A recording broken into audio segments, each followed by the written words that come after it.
वो सर अच्छे थे।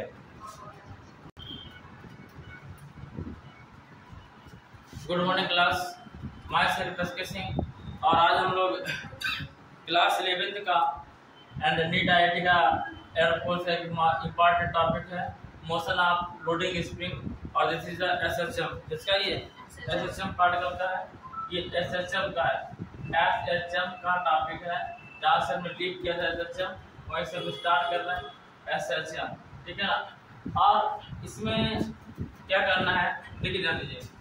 सपोज क्या, एक स्प्रिंग है, इसको हमने ऐसे अटैच करा दिया, ठीक, स्प्रिंग को इस टाइप से अटैच कराया और इस पे एक वेट ऐड किया, ठीक है ना। mg मास का वेट ऐड किया, कितनी मास का, mg मास का। सपोज ये कर रहे हैं कि स्टार्टिंग में इसकी लेंथ कैपिटल एल कितनी थी, कैपिटल एल, स्टार्टिंग लेंथ कितनी थी, कैपिटल एल। और जब इस पे mg मास का वेट अटैच कर देंगे तो इस स्प्रिंग की कंडीशन क्या होगी, बोलो। ये स्प्रिंग ऐसे इंक्रीज जाएगी, ठीक है ना। और ये मास mg जब ऐड किया तो इसकी लेंथ पहले एल थी, अब इसकी लेंथ इंक्रीज हो गई एल, और टोटल लेंथ कितनी जाएगी, एल प्लस एल। और नया फोर्स क्या आएगा, एफ डैश, क्या आएगा, एफ डैश। बताइए इसमें कोई प्रॉब्लम है लिखने में, तो फिगर बनाइए।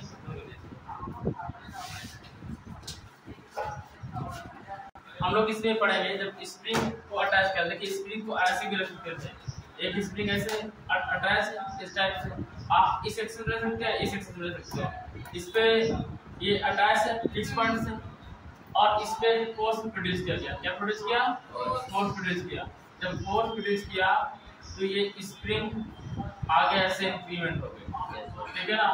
और इंक्रीमेंट होके ऐसे पहुंचा यहाँ पे। ये पहले डिस्टेंस x थी, इधर y, ये y एक्सिस में तो y ले सकते हैं, और इधर क्या होगी, इंक्रीमेंट हुआ तो f प्रोपोर्शनल क्या होगा, माइनस f प्रोपोर्शनल x, क्या हुआ, f proportional minus x। Minus x क्या होगा, माइनस एक्स। बच्चा इसको आवाज शुरू कर दो। माइनस एक्स क्यों होगा, ये माइनस एक्स इसलिए होगा कि एफ प्रोपोर्शनल माइनस एक्स, ये अपोजिट डायरेक्शन लगाएगा। क्या डायरेक्शन लगाएगा, अपोजिट क्यों लगाएगा, ये स्प्रिंग जैसे छोड़ेंगे स्प्रिंग से डार्क से आ जाएगी अपने पास में, डायरेक्शन अपोजिट है तो एफ प्रोपोर्शनल माइनस एक्स। और यहाँ इसके लिए क्या लेंगे, एफ प्रोपोर्शनल माइनस एल, क्या रहेगा, F proportional minus L. Proportional का साइन रिमूव कराएंगे तो क्या आएगा, फिर कांस्टेंट आएगा, या कांस्टेंट आएगा के और माइनस के एल, ठीक है ना। के क्या है, ये के इज फोर्स कांस्टेंट, क्या बोलेंगे इसे, फोर्स कांस्टेंट। और जब के की वैल्यू फोर्स कांस्टेंट है तो के इक्वल क्या आएगा, एफ अपॉन एल। इसके यूनिट की बात करें हम, फोर्स कांस्टेंट की यूनिट क्या है, पूछ लेता है ये कंपटीशन में, न्यूटन पर मीटर। डायमेंशन क्या है इसकी, बताइए, डायमेंशन। बच्चों को नहीं पता होता कि क्या होता है, फोर्स कांस्टेंट है, F is equal to K is equal to minus by L, और इसकी dimension ml take power minus 2, और ये मीटर है, मीटर का एल से एल कैंसिल होगा, क्या बचेगा, m take power minus 2, m L power 0 take power minus 2। ये हमारी फोर्स कांस्टेंट की यूनिट है, ठीक है। बोलिए, एल से कैंसिल हो गया, जीरो लिख सकते हैं ना, ठीक है ना। और किसी पावर 0 होती है, इसकी वैल्यू क्या होती है, 1 होती है, ठीक है ना। This is the first question, ठीक। अब इसमें ये क्या है आगे, ये के पर फोर्स इक्वल माइनस या अपॉन एल है। हाँ, ये f is equal to minus K L, तो के इक्वल क्या जाएगा, f अपॉन एल आएगा, क्या आएगा, f अपॉन एल। वो पटअप किया हमने, के की वैल्यू फाइंड करी। अब हम लोग इसमें आगे ये देखेंगे कि इसमें एक और फोर्स प्रोड्यूस किया, कितना, mg मास का, ठीक है ना। जब फोर्स प्रोड्यूस किया तो इसका फोर्स नया कितना हो गया, एफ डैश हो गया, कितना हो गया, एफ डैश। और यहाँ पे हम लोगों ने कैपिटल एल लिया, तो कैपिटल एल लिख लो, एफ क्या सपोज किया, कैपिटल एल, या हम लोग बाई भी ले सकते हैं, बाई एक्सेस पे है तो बाई, और एक्सेस पे होता क्या लेते हैं, बोलो एक्स, तो यहाँ बाई लिया गया, तो दिस इज द बाई। अब ठीक है, अब बोला कि न्यू फोर्स क्या होगा, तो न्यू फोर्स कितना होगा, एफ डैश, कितना होगा एफ डैश, तो इसकी लेंथ इंक्रीज हो जाएगी, कितनी इंक्रीज होगी, by plus L, F equal क्या आएगा, minus K by plus L. ये कब आया, देखो पहले ध्यान दीजिएगा, ये बाई लेंथ की एक स्प्रिंग है, तो जो बाई लेंथ की स्प्रिंग है इस पे वेट ऐड करेंगे तो एफ प्रोपोर्शनल कितना आएगा, माइनस बाई आएगा, कितना आएगा, माइनस बाई। प्रोपोर्शनल की प्रोपोर्शनल जगह इक्वल लगाएंगे तो कांस्टेंट आया, के आया, तो यह के इज फोर्स कांस्टेंट और के इक्वल क्या आएगा, माइनस एफ अपॉन बाई, ठीक है ना। यूनिट क्या आएगी, फोर्स की न्यूटन, बाई किसका काम कर रहा है, डिस्टेंस का, तो अपॉन मीटर, डायमेंशन क्या mlt माइनस 2 अपॉन डिस्टेंस का मीटर एल, तो एल से एल कैंसिल हो जाएगा, एल पावर 0 लिख सकते हैं, ठीक है ना। अब नया फोर्स होगा, तो जब फोर्स प्रोड्यूस किया और ज्यादा फोर्स, पहले तो ये इसका खुद का वेट है, इस कारण ये ऐसा सीधा वायर है, और जब इस पे फोर्स सस्पेंडेड कर दिया मास का, तो नया फोर्स चेंज हो गया, एफ डैश हो गया, और लेंथ इसकी इंक्रीज हो गई बाई प्लस एल, तो एफ डैश इक्वल टू क्या है, minus K by plus L, equation number second, ठीक है ना, नोट करिए इतना। तो देखिए बच्चा, पहले हम लोगों ने F equal minus K by find किया, second term F dash equal to minus K by plus L find किया। अब हम ये देखेंगे कि फोर्स ऐड करने पे लेंथ में कितनी इंक्रीजिंग हुई, लेंथ कितनी बढ़ी, तो हमने क्या ऐड किया, फोर्स, तो फोर्स एफ डैश हो गया था, और पहले था कितना, एफ था, ठीक है ना, तो कितना इंक्रीमेंट हुआ, तो एफ डैश की वैल्यू क्या है, minus K by plus L minus K by, और ध्यान देना यहाँ लगाएंगे माइनस, ये वाला माइनस, और एफ की वैल्यू क्या है, माइनस के बाई, तो क्या लिखेंगे, माइनस का के बाई, तो F dash equal F dash minus F equal क्या आएगा, माइनस के बाई और माइनस का के एल और माइनस माइनस प्लस के बाई, के वाई कैंसिल हो जाएगा। एफ डैश माइनस एफ को सपोज कर लो डेल्टा एफ, क्या सपोज कर लो, चेंजिंग क्या बोलते हैं, डेल्टा एफ, क्या आएगा, माइनस का के एफ आएगा। यू नो एफ इक्वल क्या होता है, एम ए, क्या होता है, M A, be know that, be know that, be know that delta F equal M A equal minus K L, या देखिए नीचे की ओर लग रहा है, तो क्या रहेगा, जी, क्या रहेगा, जी एम जी, क्या लगेगा, एम जी, कोई प्रॉब्लम है इसमें, क्या आएगा, एम जी। तो यहाँ पे हम लोग लिख सकते हैं एम बाई के, एम बाई के, माइनस को निगलेक्ट कर देंगे, ठीक है ना, माइनस को हम लोग कंसीडर नहीं करेंगे, तो एम बाई के इक्वल क्या आएगा, एल बाई जी आएगा, एल बाई जी। ये फाइंड क्यों किया गया था, कि हमें टाइम फाइंड करना है, टी इक्वल, और हम लोग पढ़ चुके हैं 2 pi equal T equal 2 pi under root L by g, पढ़े नहीं पढ़े, टी इक्वल 2 पाई, जब लोगों ने इक्वेशन ऑफ एसएसएम अभी फाइंड किए थे, इससे पहले हेडिंग डलवाए थे, तो उसमें हम लोगों ने फाइंड किया था कि T equal 2 pi L by g, ठीक है, इससे पीछे वाले टर्म में। तो हम यहाँ पे एल बाई जी की वैल्यू क्या रखेंगे, एम बाई के, क्या पुट करेंगे, एम बाई के, क्या पुट करेंगे, एम बाई के, तो T equal 2 pi root M by K, T equal 2 pi root M by K, और ये हमारा टाइम पीरियड आ गया, क्या आया, टाइम पीरियड इसका, स्प्रिंग का, कि स्प्रिंग कितने टाइम के नीचे सस्पेंडेड हुई, कितने टाइम तक नीचे इसकी, ठीक है ना, वो टाइम भी फाइंड करते हैं।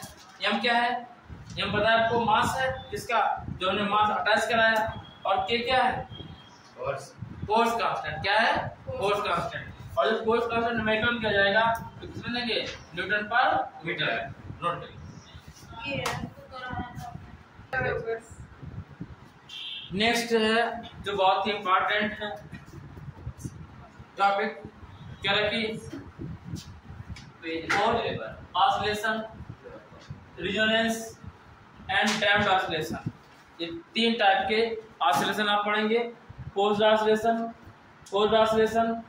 Resonance and damped oscillation. Forced oscillation, resonance and damped oscillation, इसके बारे में हम लोग आज पढ़ेंगे, ठीक है ना। तो देखिएगा, बात आई रिजोनेंस।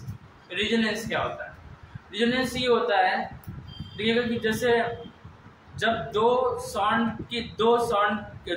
हो और दोनों का साउंड इक्वल हो जाए, 2 पार्टिकल हो, दोनों का साउंड इक्वल हो जाए, तो रिजोनेंस कंडीशन बनती है।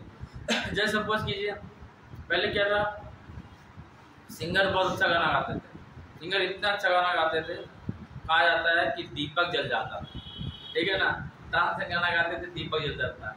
आज भी है कि आप एक कांच की गिलास लो और जो अच्छी क्वालिटी का आपका साउंड हो, अच्छी क्वालिटी का, और 2 कांच गिलास लो, एक में पानी भरो, एक खाली रखो और ऊपर से पानी गिराओ कांच गिलास में और धार बांध के गिराएंगे करंट बना के, ठीक है ना। और इसके बाद दूसरे से गिराएंगे ऐसे, और जब दोनों का साउंड इक्वल हो जाएगा तो गिलास टूट जाएगा, वो साउंड ऑसिलेशन का। अब सोच रहे होंगे, देखो इसका एग्जाम्पल बता रहा है, जब सेना की टुकड़ी, जब आर्मी के पर्सन, जब सोल्जर चलते हैं तो रोड पे, जब मतलब जो पुल होता है, ओवरब्रिज, पुल पे इतना मजबूत पुल होता है कि उस पर कई सारे ट्रक निकल जाते हैं, लेकिन उससे कहा जाए कदम मिला के नहीं चलना। कदम मिला के इसलिए नहीं चलते हैं, लेफ्ट राइट चलते हैं, इसलिए नहीं चलते हैं, अगर साउंड इक्वल हो गया, नीचे की दोनों और ऊपर की दोनों इक्वल हो गई तो पुल टूट सकता है, ये होता है, ठीक है ना। इसको बोलते हैं रिजोनेंस कंडीशन। क्या बोलेंगे? मतलब 2 साउंड की कंडीशन को इक्वल करना क्या कहलाता है? रिजोनेंस कंडीशन, ठीक है। देखिए बच्चा, इसमें फर्स्ट पॉइंट था force free oscillation. A body is said to be executing free oscillation if its vibration with the natural frequency। जैसे घड़ी का पेंडुलम होता है, इस टाइप से लटका होता है और ये अपना एक नेचुरल ऑसिलेशन से मूव करता रहता है, इसे क्या बोलेंगे? Free oscillation. क्या बोलेंगे? Free oscillation. अब जो अर्थ रोटेट करती है अराउंड द सन, तो फ्री रूप से रोटेट करती है, तो इसे क्या बोलेंगे? Free oscillation. और हम लोग जानते हैं, लिखिएगा, if the attached mass of displaced, if the attached mass is displaced, if the attached mass is displaced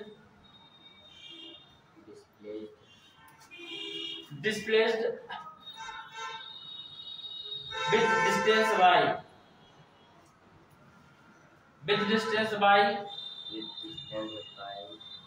then the restoring force acting on the mass, restoring force acting on the mass,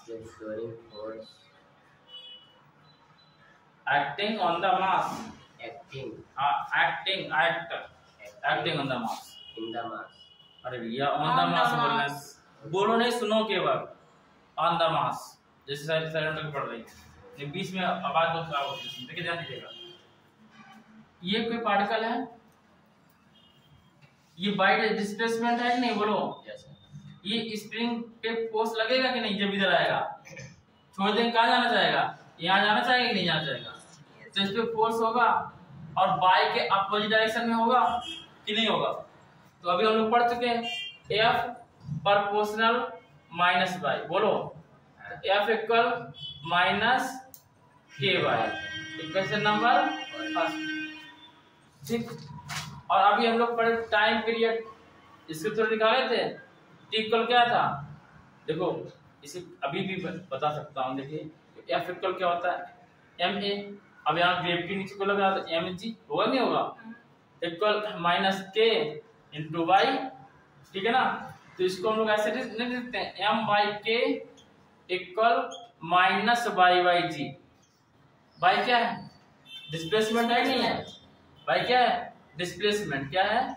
displacement, में। और ए क्या है, जी क्या है, acceleration है। और हम लोग पढ़ चुके हैं टी इक्वल क्या आएगा, 2 pi under root L by g. देखो लेंथ एल हो, वाई हो, एक्स हो, उससे कोई फर्क पड़ेगा? तो टी इक्वल या टाइम पीरियड क्या आ जाएगा बताओ, T equal 2 pi under root M upon K. लेकिन हमें यहाँ क्या देखिए, जब हम रिजोनेंस की बात करेंगे, हमने समझाया था रिजोनेंस का मतलब जब दो की साउंड इक्वल हो जाए। साउंड का इक्वल होना का मतलब उसकी फ्रीक्वेंसी इक्वल होना, ठीक है ना। तो इसकी फ्रीक्वेंसी क्या जाएगी, फ्रीक्वेंसी टाइम पीरियड की क्या होती है, न्यू नॉट। फ्रीक्वेंसी क्या लिखेंगे, न्यू नॉट। और फ्रीक्वेंसी क्या होता है, 1 अपान टी होता है। तो न्यू नॉट इक्वल क्या आएगा, 1 अपान 2 पाई। कितना जाएगा, 1 upon 2 pi under root K by M. क्या आएगा, under root K by M. This is the frequency, ठीक है ना। ये क्या है, फ्रीक्वेंसी। देखिए हम लोग पोस्ट ऑसिलेटर के बारे में पढ़ेंगे, नेक्स्ट टॉपिक है। और बच्चा इतनी गर्मी में मैं आपके लिए मेहनत कर रहा हूँ, तो आपका इतना तो कर्तव्य है ही कि आप चैनल को सब्सक्राइब, लाइक और शेयर करना मत भूलिए बच्चा। और आप अधिक से अधिक सब्सक्राइब करिए और शेयर करिए और सब्सक्राइबर बढ़ाइए बच्चा आप लोग, ठीक है ना। तो नेक्स्ट ये है पोस्ट ऑसिलेटर। पोस्ट ऑसिलेटर क्या है देखिएगा, पहले हम लोगों ने पढ़ा फ्री ऑसिलेटर, बच्चा ध्यान दीजिए, फ्री ऑसिलेटर पढ़ा। और फ्री ऑसिलेटर क्या रहेगा, वो फ्री रहता है, ऑलरेडी ट्रेनिंग करता है। जैसे जब बहुत तेजी साउंड हो रहा हो, आप लोगों ने देखा होगा स्पीकर खुला हुआ देखा हो, उसमें साउंड निकलता है, ऊपर कुछ रख दो तो वो भी नाचने लगता है, चलता है। तो वो फोर्स के कारण चलता है, ठीक है ना। तो इसी कहते हैं फोर्स ऑसिलेटर, जो स्वयं वर्क ना करे, सेल वर्क ना करे, दूसरे पार्ट से वर्क करे, तो उसे हम लोग कहेंगे फोर्स ऑसिलेटर। बात समझ में? जैसे बहुत तेज साउंड करें तो कहते हैं कान के पर्दे फट रहा है, तो आप कान बंद करते हैं जब बहुत तेज साउंड होता है। तो साउंड हो रहा है, वो फ्री ऑसिलेशन है, अब उसके कारण हमारे पर्दों पे इफेक्ट पड़ रहा है, फोर्स पड़ रहा है, तो वो फोर्स ऑसिलेटर है। बात समझ में? तो वही हमने लिखा है यहाँ पे, the oscillator produced by an oscillator, the oscillator produced by an oscillator under the effect of an external periodic force of a frequency the other than the natural frequency of the oscillator are called forced oscillator, ठीक है ना। ये हो गया हमारा forced oscillator। Example लिख लीजिएगा,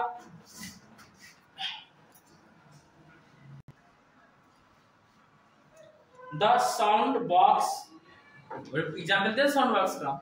The sound box of a violin, violin, executes forced vibration when the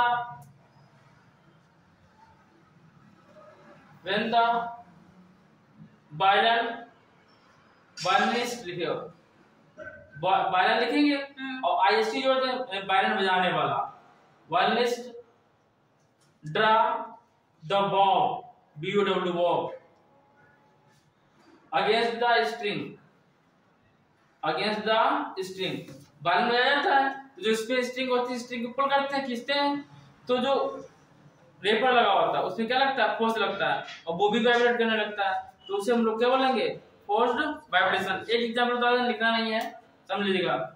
When the stream of vibrating tuning fork is produced against the table top, the table top के ऊपर कोई string कोई fork रखा हुआ, घंटी रखी हुई, bell, it start vibrating with the frequency of vibration of the tuning fork। तो जितनी फ्रीक्वेंसी से ट्यूनिंग फॉर्क बजेगी, अगर भी छोटा सा टुकड़ा रखा होता है किसका, स्टार वगैरह का, वो भी वाइब्रेट करता है, चलता है, ठीक है ना, उसी फ्रीक्वेंसी से। तो उसे हम लोग क्या बोलेंगे, फोर्स्ड ऑसिलेटर। क्या बोलेंगे, फोर्स्ड ऑसिलेटर। अब नेक्स्ट डालेगा रिजोनेंस। 2 मिनट की बात और है। तो guys next topic next day कराएंगे, 2 टॉपिक बचे हुए हैं, रिजोनेंस एंड डैम्प्ड ऑसिलेशन। इसको कराने के बाद में ये चैप्टर एंड हो जाएगा। इसके बाद हम लोग रिवीजन कर रहे थे मोशन ऑफ प्लेन, तो हम लोग नेक्स्ट स्टार्ट करेंगे मोशन ऑफ प्लेन, जहाँ से हम लोग स्टार्टिंग पे थे, ठीक है ना। और ये हम लोग ने एसएचएम का छोटा सा पार्ट छोड़ दिया था, तो उसको करवाना स्टार्ट किए थे, और केवल इसमें 2 बचा रेजोनेंस एंड डैम्प्ड ऑसिलेशन। तो मिलते हैं नेक्स्ट डे नेक्स्ट वीडियो के साथ। इसी के साथ एसके सिंह का जय हिंद। तो गाइस नेक्स्ट टॉपिक था हमारा रेजोनेंस। रेजोनेंस के बारे में समझाया था कि जब 2 फ्रीक्वेंसी इक्वल हो जाती है तो उस कंडीशन को रेजोनेंस बोलते हैं। हमने बताया था कि जब कोई सॉलिडर्स या आर्मी वाले पर्सन पुल के ऊपर जाते हैं, नीचे अगर वाटर फ्लो हो रहा होता है जैसे रिवर पे, तो वहाँ बोला जाता है कि लेफ्ट राइट करना बंद कर दे, कदम चाल से चलना बंद कर दे। क्यों? ये जो उनकी फुट के फ्रीक्वेंसी और वाटर जो फ्लो हो रहा है उसमें जो कलकल की आवाज आती है उसकी फ्रीक्वेंसी इक्वल हो जाएगी, तो इतना ज्यादा पावर होता है कि पुल ब्रेक हो जाएगा, ब्रिज ब्रेक हो जाएगा, ठीक है ना। इस कंडीशन को क्या बोलते हैं? रेजोनेंस। तो समझाते हैं, देखिएगा। Resonance the phenomena of the shifting of body into oscillation of a large amplitude. इसमें एम्पलीट्यूड क्या जाती है? Large amplitude by the influence of the another vibration body. तो एक बॉडी वाइब्रेट कर रही थी, अनदर बॉडी भी वाइब्रेट करे, ठीक है ना। और कैसे? हैविंग सेम नेचुरल फ्रीक्वेंसी, उनकी फ्रीक्वेंसी क्या हो? सेम हो, इस कॉल्ड रेजोनेंस। जैसे बताया था हमने, कोई सिंगर है जो बहुत अच्छा गाना गाता है, सोनू निगम हो गया और लता मंगेशकर का जो गाना हो या प्यारे लाल का, तो 2 गिलास ले, गिलास में एक में वाटर भरा हो, एक ओपन ग्लास हो, खाली ग्लास हो, और ऊपर से पानी खाली ग्लास गिराएंगे और उनका साउंड चालू कर दें, मतलब साउंड चालू कर दें, और जब इक्वल फ्रीक्वेंसी जाएगी तो ग्लास ब्रेक हो जाएगी। इसी को हम लोग क्या बोलते हैं? रेजोनेंस। इसका आप स्क्रीनशॉट ले सकते हैं। और अब हम लोग लास्ट बचा हमारा डैम्प्ड ऑसिलेशन। इसके बाद आज का टॉपिक यहीं पे खत्म होता है और यहीं से आज एसएचएम एंड होता है। अब देखिएगा व्हाट इज डैम्प्ड ऑसिलेशन। कि when a body is set into oscillation, यदि कोई बॉडी ऑसिलेशन करना स्टार्ट करे, ठीक है ना, और वो कंटिन्यूअस ऑसिलेट करता रहे, तो उसे बोलते हैं डैम्प्ड ऑसिलेशन। क्या कहते हैं? Damped oscillation. इसकी 2 कंडीशन होती है, एक होता है अनडैम्प्ड ऑसिलेशन, एक होता है डैम्प्ड ऑसिलेशन। डैम्प्ड ऑसिलेशन क्या है? जब उसकी फ्रीक्वेंसी कंटिन्यू एक जैसी बनी रहती है। जैसे कि जब कोई चीज स्पेस पे पहुंच जाती है, स्पेस का मतलब जैसे अर्थ के रिस्पेक्ट में कोई सैटेलाइट हम लोग स्थापित करते हैं, जब सैटेलाइट स्थापित करते हैं तो वो सैटेलाइट अर्थ के साथ साथ अर्थ की वेलोसिटी से रिवॉल्व करेगा, ठीक है ना। तो उसकी ऑलवेज एम्पलीट्यूड मींस जो फ्रीक्वेंसी होगी और एम्पलीट्यूड कैसा रहेगा? सेम रहेगा। जब सेम रहेगा तो उसे बोलेंगे अनडैम्प्ड ऑसिलेशन। और ये डैम्प्ड ऑसिलेशन क्या होता है? आपने शादी वाला तुम देखा होगा, जो साउंड वाले होते हैं, एक बार हेलो बोलते हैं तो पहली दिन बहुत तेज आवाज रहती है, फिर सिर्फ हेलो लो होता है, हेलो लो कई बार 5-6 बार रिपीट होता है, लेकिन उसकी आवाज क्या डिक्रीज होती जाती है। मींस वहाँ भी क्या चल रहा होता है? ऑसिलेशन चल रहा होता है, ठीक है ना। जैसे हमारी आवाज आप तक पहुंच रही है, इसका मींस क्या है कि एयर मॉलिक्यूल है और हम जो हवा बोलते हैं, जो हवा निकलती है वो एयर मॉलिक्यूल को डिस्टर्ब करती है और साउंड हमारी ईयर तक पहुंचते हैं। तो वही है ये डैम्प्ड ऑसिलेशन। या जिसका ऑसिलेशन कंटिन्यू डिक्रीज होता जाए तो उसे बोलेंगे डैम्प्ड ऑसिलेशन। जैसे कोई पर्सन बहुत अधिक खड़ा हो, आपने आवाज लगाई तो जो आपने की साउंड जहाँ आवाज दे रहे हैं वहाँ पे साउंड बहुत तेज होगी और लास्ट में साउंड स्लो हो जाएगी, तो ये कहलाएगा डैम्प्ड ऑसिलेशन। तो बच्चा ये चैप्टर आपका फिनिश हुआ। मिलते हैं नेक्स्ट चैप्टर के साथ में नेक्स्ट डे। और अभी हम आपको बता रहे हैं जो मैं पढ़ा चुका हूँ, जो कि मोशन ऑफ प्लेन, तो उसका मैं रिवीजन करवा रहा हूँ। अच्छे से रिवीजन करिए। इसके बाद मैं ग्रेविटी पढ़ाऊंगा और ग्रेविटी के बाद में फिर नया चैप्टर स्टार्ट करूंगा। तो तब तक आपके स्कूल ओपन हो जाएंगे। मिलते हैं नेक्स्ट वीडियो के साथ में। तो सभी के लिए जय हिंद।